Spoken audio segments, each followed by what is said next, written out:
On a blue night, we see a carriage riding into a large castle. We enter the castle and see a distraught young woman dressed in white, standing in a large hallway. She cups her mouth and runs into a crowded room as the faint sound of a bell rings in the back. A young man is lying lifeless on the floor, surrounded by a group of older people who seem to be royal advisors and parents. In the room, she looks at her reflection in the mirror, and she finds a different version of herself staring back at her. This reflection is dressed in all red, including her hair and eyes, and she is standing behind a backdrop of what looks like an inferno. The others in the room stare at her as she sees her reflection disappear in the mirror. Everybody's gaze shifts to her, and they glare at her menacingly as she slowly backs out of the room. She walks out into the snow, as the others in the room bring out a caricature of a family tree, presumed to be that of the late young man. They are conspiring to bring the young woman, Leela, to justice for what they assume happened to the young king. Soon after, we see Leela being dressed for a funeral by her female attendants. She looks like she is being dressed like a doll, and her blank face and movements mimic one. She walks out of the room and gazes over a balcony into what looks like a fiery pit, foreshadowing the fate that is about to befall her. The music in the back croons about an unhappy ending as the title scene begins. The funeral is taking place in a forest,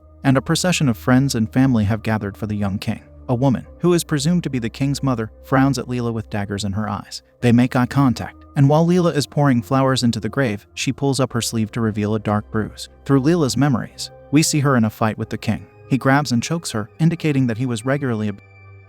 That night, we see Leela in her bedroom, and her mirror self from the scene of the incident begins to seduce and arouse her. Suddenly, we hear a chilling scream as the reflection stabs Leela in her stomach. The next day, she wakes up in her bedroom, revealing that the previous night was just a dream. She immediately takes the medieval version of a pregnancy test by urinating on a few strands of barley, meaning that if it blooms, then she is pregnant. Afterwards, she enters a crowded public bath, populated by her court's women laying serenely on the white marble. She exits the bath, which she takes alongside these women, and they drape her with a towel. She walks in front and looks in the mirror. The vision grips her stomach, literally, and she walks away from the room, startled. This vision foreshadows her pregnancy and the anxiety that she feels about carrying the late king's child, as well as bearing the burden of being the new queen amidst an unwelcome royal family. Next, we see the new queen amongst a group of aristocratic women having a picnic on the royal lawns, bathing in the sun. The older royals glare at them from the castle, however, the women remain carefree. They leave the castle and head into the city, drinking and flirting with men. Although the women seem to be having fun,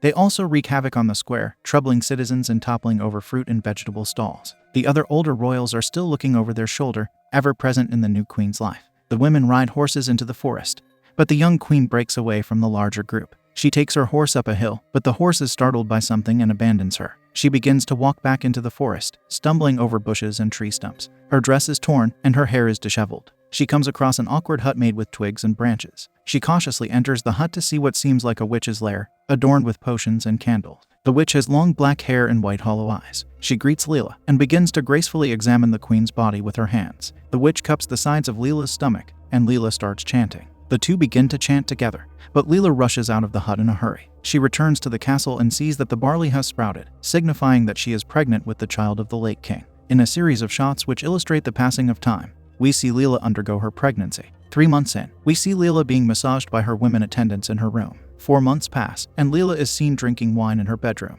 After 5 months, Leela gazes out at the scenery from her castle as the music in the back talks about being stranded by a lover, left all alone on a desolate ocean shore. 6 months have passed, and Leela is undergoing what seems like a religious ritual by her courtly women. At 7 months, Leela is visibly pregnant, and her stomach is shown to take up most of her body. At 8 months, she enviously looks at young couples around her, reminded of her late husband and the life she could have had. In her 9th month, we see Leela at what seems to be a hearing among the other royals and aristocrats of the palace. They are preaching to her about her unbecoming behavior since the king's passing, with her unruly friends. However, she retorts by saying that she can do whatever she likes as queen, and that they must respect her, if not for her personhood, then for her title. However, they claim that she has falsely inherited this title and further question her role in the king's fatality, stating that her innocence in the matter was a facade. She reminds them that all that remains of their royal blood is the child she carries, holding it over their head as leverage. But they warn her that unless the baby is a boy, the child will be tossed into the sea and she will be executed for treason.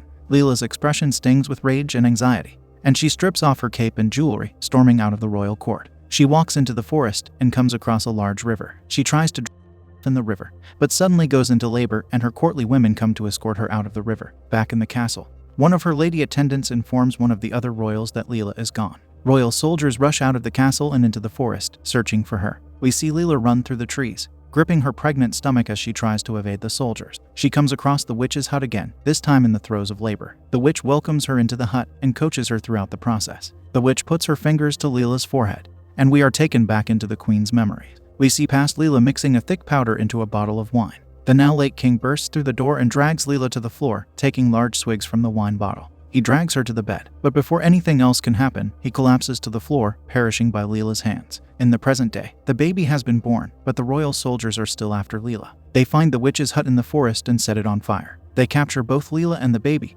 while the witch's hut burns in the background. Back in the castle, Leela is being kept captive in the castle prison. Her clothes are still bloody and torn from the birth of her child, her hair is matted, and her appearance is generally unkempt. We can plainly see Leela's pain and suffering through her demeanor in this scene. Suddenly, the door keeping Leela captive opens. She walks out and finds the soldiers who were guarding her unconscious on the floor. She walks further into the castle and finds no one, apart from her court's women. On a tapestry is a painting of women embracing. They resemble Leela herself and the witch from the woods, presumed to have been painted by the witch who might have freed Leela. However, we never see the witch again. Leela finds her baby asleep in a cot, surrounded by her attendants. She cradles her child gently, finally reunited with her newborn baby. Next, we see Leela being bathed by her court's women. Simultaneously, the other royals can be seen preparing for what looks like a war. In a parallel to the scene in which she is being dressed for the king's funeral, we see her in the same all-black outfit, makeup and jewelry being dressed by the same women. Only this time, she faces out over the fiery abyss, with her child in hand. However, instead of fighting back against the established royals and aristocrats, Leela surrenders herself to them. She walks out into the crowded courtyard and is handcuffed by their soldiers. It turns out that she was being dressed for her own funeral as she kneels in front of a guillotine, ready for her execution.